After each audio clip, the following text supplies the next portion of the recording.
की आत्मा किसे कहते हैं? जो संविधान है इसकी जो आत्मा है किसे कहते हैं? एक तो ये प्रश्न बनता है। दूसरा प्रश्न ये बनता है, भीमराव अंबेडकर ने किसे, यानी अनुच्छेद, किसे संविधान की आत्मा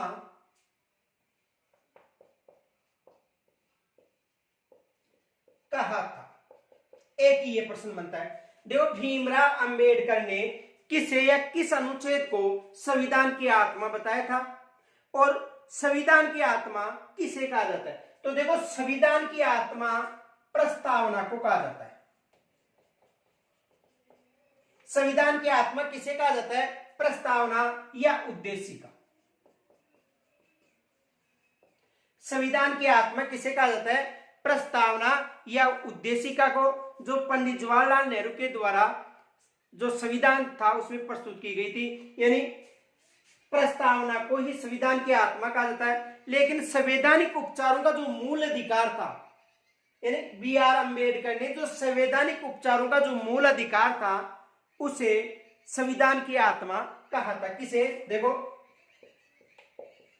संवैधानिक उपचारों का मूल अधिकार, संवैधानिक उपचारों का मूल अधिकार। और अनुच्छेद की बात करें तो अनुच्छेद कौन सा है? 32। अनुच्छेद कौन सा था? 32। संवैधानिक उपचारों का जो मूल अधिकार है उसे भीमराव अंबेडकर ने संविधान की आत्मा कहा था। और वैसे संविधान की आत्मा पूछी जाए तो प्रस्तावना या उद्देशिका को संविधान की आत्मा कहा जाता है। तो देखो, इसकी भी जो चर्चा है, संविधान में जो उद्देशिका है, प्रस्तावना है, तो इसका जो टॉपिक आएगा, चैप्टर आएगा, उस समय करा दी जाएगी। और जो मौलिक अधिकार संबंधित शेष जो वर्णन है उस टॉपिक में करा दिया जाएगा। तो देखो, एक तो ये प्रश्न बन सकता है, एक ये प्रश्न बन सकता है। यहां तक स्क्रीनशॉट लीजिए।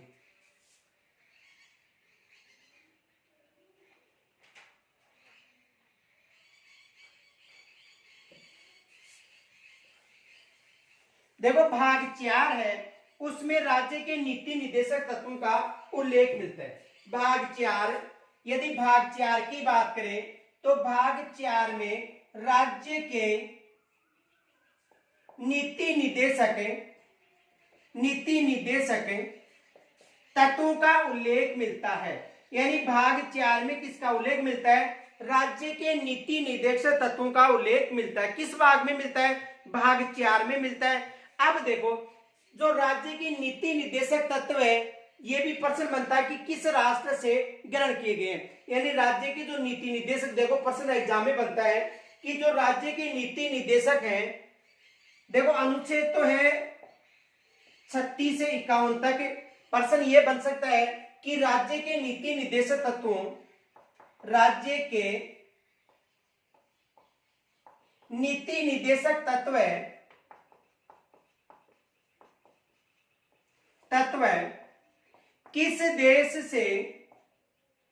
किस देश से ग्रहण किए गए हैं। जो राज्य के नीति निर्देशक तत्व हैं वो किस देश से ग्रहण किए गए। देखो, एग्जाम में यहां से प्रश्न बनता है, एक तो साधारण प्रश्न बनता है कि राज्य के जो नीति निर्देशक हैं वो किस देश से ग्रहण किए गए। तो देखो, राज्य के जो नीति निर्देशक है आयरलैंड से ग्रहण किए गए। किस देश से? आयरलैंड से ग्रहण किए गए। इनके अलावा देखो, दूसरा प्रश्न ये भी बनता है, किस अनुच्छेद में राज्य को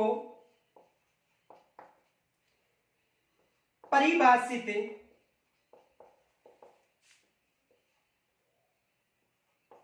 किया गया है? किस अनुच्छेद में राज्य को परिभाषित किया गया है, राज्य की परिभाषा दी गई है?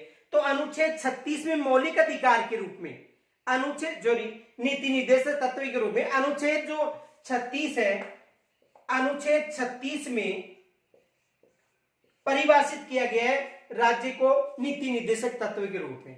तो अनुच्छेद 36 में परिभाषित किया गया है और आयरलैंड से राज्य के जो नीति निर्देशक तत्व है वो ग्रहण किए गए हैं। किस देश से? आयरलैंड से राज्य के नीति निर्देशक तत्व ग्रहण किए गए। देखो कुछ राष्ट्र है, उनसे कौन कौन से स्रोत ग्रहण किए गए, ये एग्जाम में प्रश्न बनता है। पहले तो यहां तक स्क्रीन छोड़ लीजिए।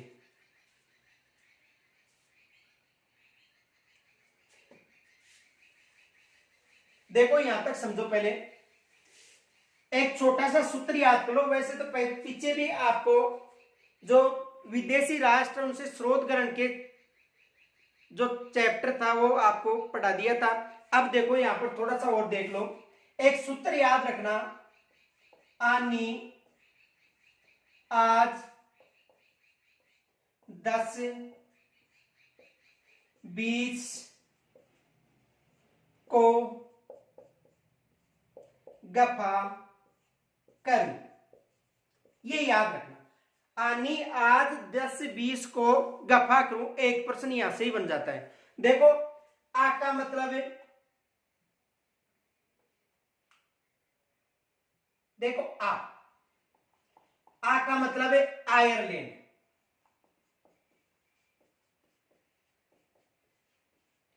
आ का मतलब क्या हो गया? आयरलैंड। और नी का मतलब है नीति निर्देशक तत्व।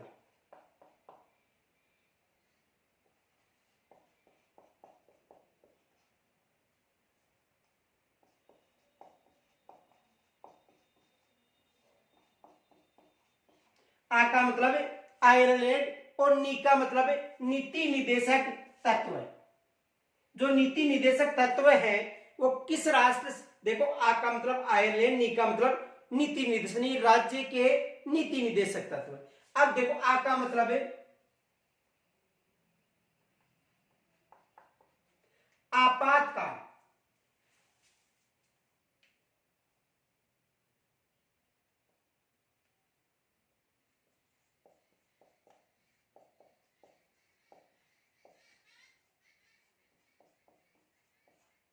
आ का मतलब है आपातकाल।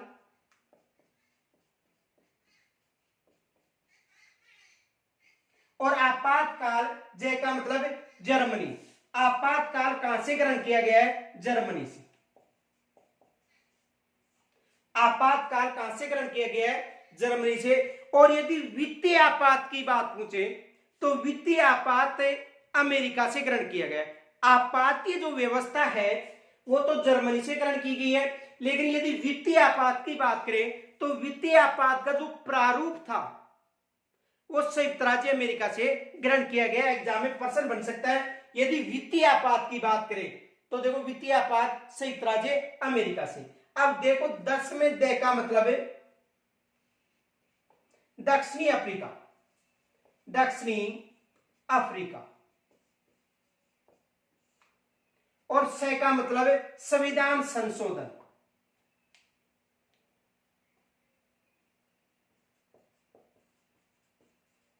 संविधान संशोधन जिसका उल्लेख भाग 20 में करेंगे हम। देखो बी का मतलब है ब्रिटेन। बी का मतलब है ब्रिटेन। इसमें देखो ई का मतलब इकहरी नागरिकता, जो बताई थी आपको कि इकहरी नागरिकता कहां से ग्रहण की गई है? ब्रिटेन से। और नागरिकता का उल्लेख किस भाग में मिलता है? भाग 2 में, अनुच्छेद 5 से लेकर 11 तक। तो देखो ई का मतलब इकहरी नागरिकता।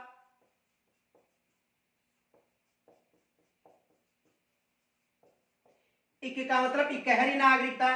और स का मतलब संसदीय प्रणाली।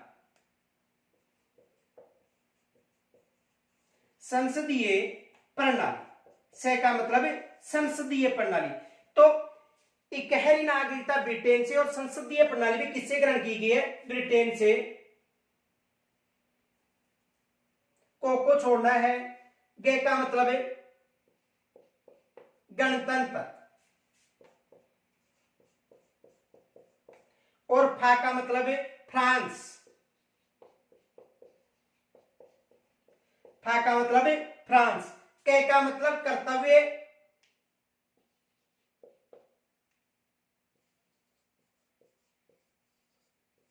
और रू का मतलब है रूस।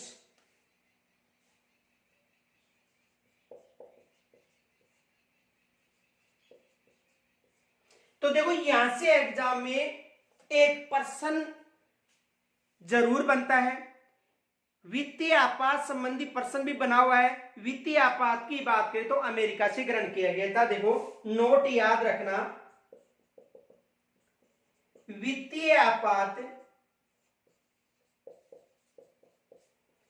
क्योंकि एग्जाम में हमको यह पता होता है कि आपातकाल जर्मनी से ग्रहण किया गया है, लेकिन वित्तीय आपात की बात करें तो कहां से ग्रहण किया गया है? संयुक्त राज्य अमेरिका से। ये विशेष याद रखना, एग्जाम में यहां से प्रश्न बन सकता है। तो देखो ये पीछे भी कराया हुआ है, लेकिन ये विशेष याद रखना, यहां से एग्जाम में प्रश्न बन सकता है। स्क्रीनशॉट ले सकते हो।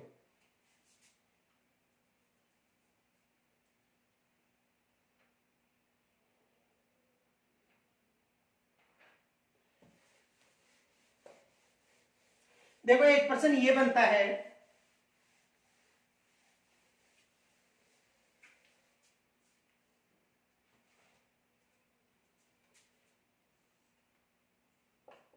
ग्राम पंचायतों के संगठन का उल्लेख किस अनुच्छेद में मिलता है? यह प्रश्न बनता है कि ग्राम पंचायतों का जो संगठन है इसका उल्लेख किस अनुच्छेद में मिलता है। तो देखो अनुच्छेद 40 है। कौन सा अनुच्छेद है? 40 अनुच्छेद है।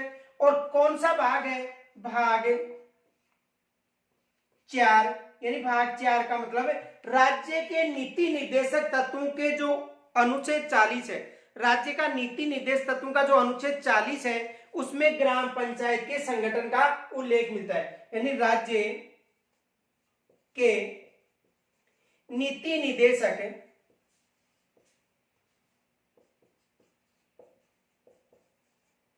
तत्व के किस अनुच्छेद में? अनुच्छेद 40 में। और भाग कौन सा हो गया? 4 में। किसका उल्लेख मिलता है? ग्राम पंचायतों के संगठन का उल्लेख मिलता है। यह विशेष मोस्ट माना। वैसे ग्राम पंचायत समिति जो भाग है, अनुसूची है, भाग कौन सा था? ग्राम पंचायतों संबंधित भाग 11 था। और यदि सॉरी अनुसूची कौन सी थी? 11। अनुसूची कौन सी थी? 11। और भाग कौन सा है? 9। यानी अनुसूची कौन सी थी? यदि अनुसूची की बात करें तो अनुसूची 11 थी। और यदि भाग की बात करें तो भाग 9, जिसमें पंचायतों का उल्लेख, जो पंचायती राज है उसका उल्लेख मिलता है। लेकिन ग्राम पंचायतों के संगठन का उल्लेख किस अनुच्छेद में मिलता है? एग्जाम यहां से प्रश्न बनता है किस अनुच्छेद में? अनुच्छेद 40। और राज्य के नीति निर्देशक तत्व। और जो पंचायती राज है उसका जो उल्लेख है अनुसूची 11 में। यदि संविधान संशोधन की बात करें तो 73वां संविधान संशोधन कौन सा था? 73वां संविधान संशोधन 1992 में हुआ था। और उस समय भारत के जो प्रधानमंत्री थे वो पीवी नरसिंह राव जी थे। तो देखो अनुच्छेद 40 में राज्य के नीति निर्देश तत्व में अनुच्छेद 40 में उल्लेख है। अनुसूची 11 और भाग 9 में जो पंचायती राज है उसका उल्लेख है। संविधान संशोधन 73वां 1992 में हुआ था, जो 1993 में लागू हुआ था या पारित हुआ था। और उस समय भारत का जो प्रधानमंत्री था वो पीवी नरसिंह राव जी थे। तो यहां तक स्क्रीन छोड़ लीजिए।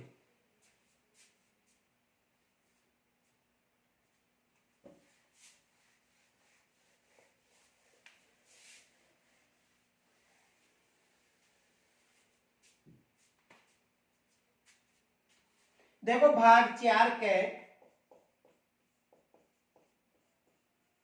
और भाग 4 में किसका उल्लेख है? मूल कर्तव्यों का।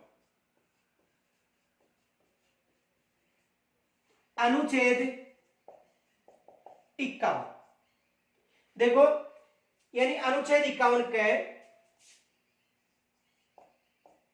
तो यानी भाग 4 में, भाग 4 में किसका उल्लेख मिलता है? मूल कर्तव्यों का। और यदि वहां पर भाग 4 याद नहीं रहता है तो क का कर्तव्य और भाग 4 ये याद रखना, क्योंकि ये भी पूछा जाता है कि मूल कर्तव्यों का उल्लेख किस अनुच्छेद में मिलता है।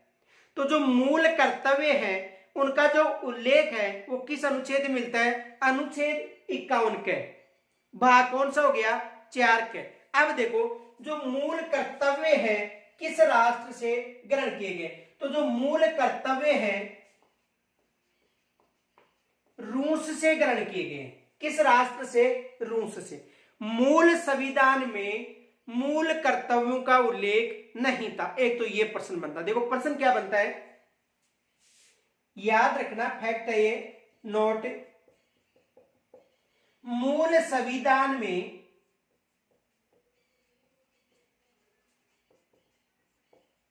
मूल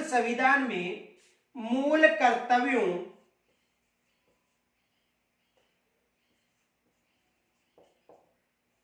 का उल्लेख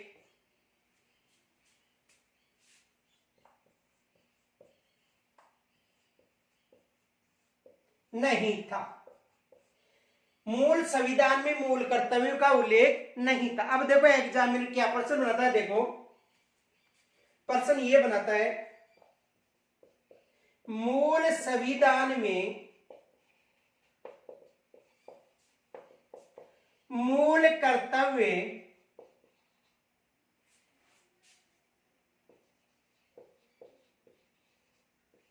उल्लेखित थे। एग्जामिनर ये प्रश्न बनाता है कि मूल संविधान में मूल कर्तव्य उल्लेखित थे। देखो ऑप्शन में देगा हुआ आपको 5, 7, 10। देखो 5 बे में 10, 6 में 11 और द में कोई नहीं, या 0 भी दे सकते। एक तो ये प्रश्न बनता है कि मूल संविधान में जो मूल कर्तव्य थे उनका उल्लेख मिलता है, यानी मूल संविधान में कितने मौलिक कर्तव्य थे। एक तो ये प्रश्न बनता है। तो याद रखना कि मूल संविधान में कितने मूल कर्तव्य थे, तो मूल संविधान में एक भी मौलिक कर्तव्य नहीं था। दूसरा प्रश्न ये बनता है,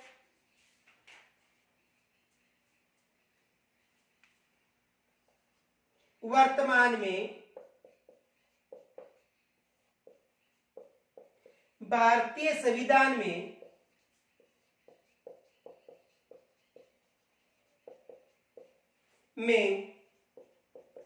कितने मूल कर्तव्य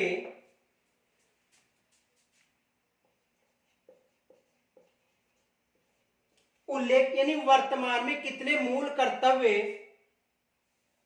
उल्लेखित है। देखो पहले तो यहां तक स्क्रीन छोड़ लीजिए, यहां तक स्क्रीन छोड़ लीजिए।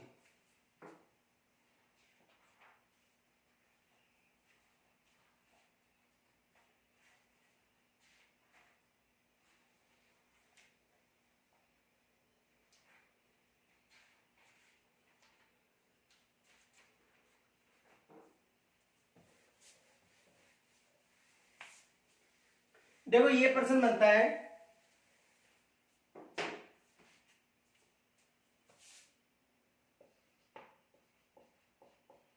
मूल संविधान में,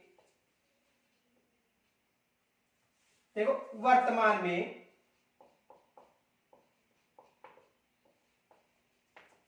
भारतीय संविधान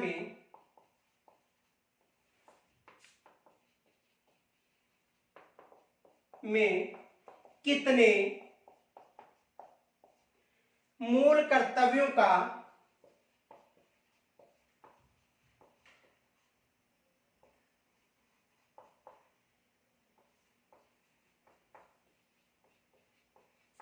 उल्लेख है।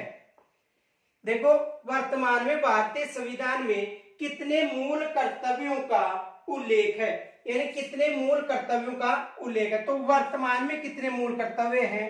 11 मूल कर्तव्य। यह प्रश्न जरूर याद रखना। वर्तमान की बात करें तो वर्तमान में भारत का जो संविधान है उसमें 11 मूल कर्तव्यों का उल्लेख था, लेकिन यदि मूल संविधान की बात करें तो मूल संविधान में एक भी मौलिक कर्तव्य का उल्लेख नहीं था।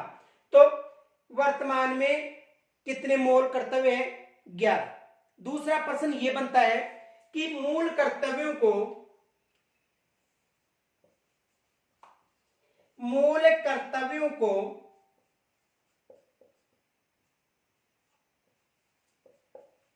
भारतीय संविधान में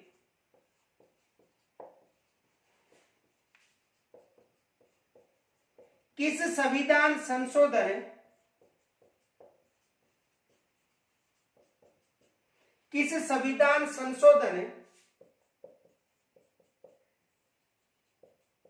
के तहत जोड़ा गया था? यह भी एग्जाम में अधिकतर प्रश्न बनता है कि किस संविधान संशोधन के तहत जो मूल कर्तव्य थे उनको भारतीय संविधान में जोड़ा गया था। यह भी एग्जाम में प्रश्न बनता है। तो देखो किस संविधान संशोधन के तहत, तो याद रखना 42वें संविधान संशोधन के तहत। किस संविधान संशोधन के तहत? 42वें संविधान संशोधन के तहत इसे भारतीय संविधान में जोड़ा गया।